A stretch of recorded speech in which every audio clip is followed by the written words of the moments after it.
Good morning, good morning. Mga kabayan, no? Mag-harvest tayo ng ating tanim na talong, no? Ito na yung mga, ito, tingnan nyo, yan. Yun, ilagay natin sa timba. Yan yung mga harvest nating bunga ng talong, ano? Yan, yan. May pag-ano tayo nito. May paggagamitan, ano? At saka kailangan harvestin ko. Ayan, napakarami na po timba. Ayan, yan. Ayan nyo po, ang dami na. Dito po ako nagsimula sa may dito sa gawing ito. Hindi ko naman inubos, no? Nagbawas lang ako. Yan, magbabawas tayo. Napakarami pang bunga sa ilalim. Tingnan nyo po, nagbawas lang tayo.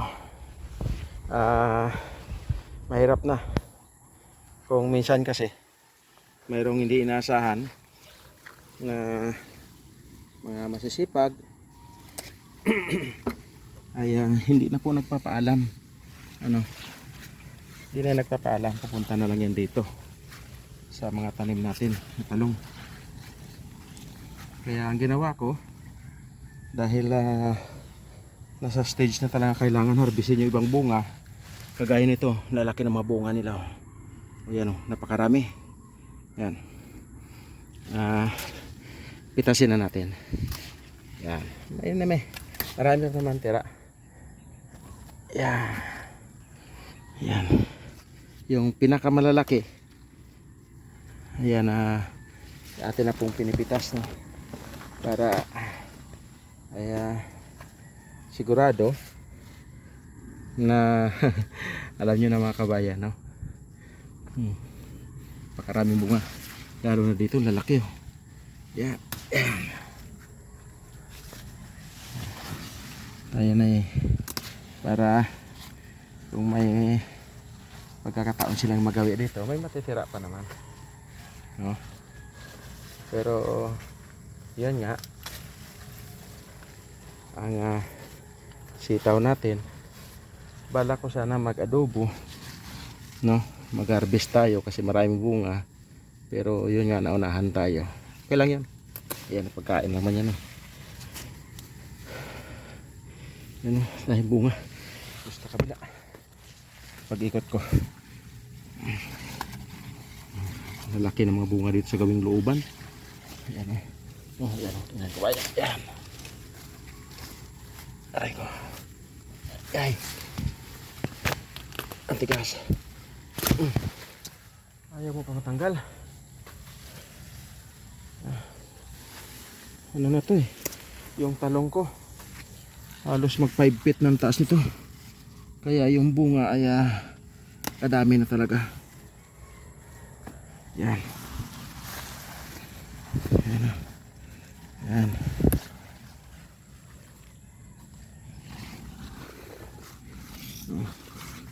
Hanggang sa ilalim. Yan po, tingnan nyo. Yung nakalaylay na yung kanyang anong tawag ito? Sanga. Dahil hanggang sa punuan, ayan, kabayan, hanggang sa puno ang kanyang bunga, no? Yan. Ito mga kinukuha ko na ito sa ilalim na nga, hindi na yan sa taas. Yan. Yan. Sa kalsada natin ihagay sa ipunin ko lang mamaya. Yan. Ito tanlad, taba. Tingnan nyo to, dito banda.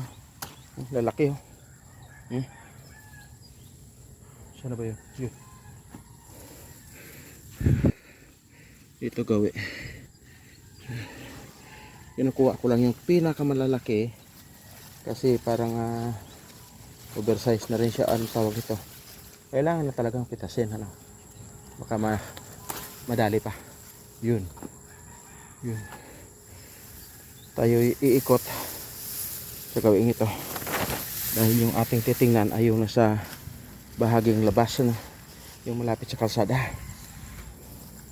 Yan. Itong lalaki oh. Yan oh. Tingnan nyo. Yan. Lalaki.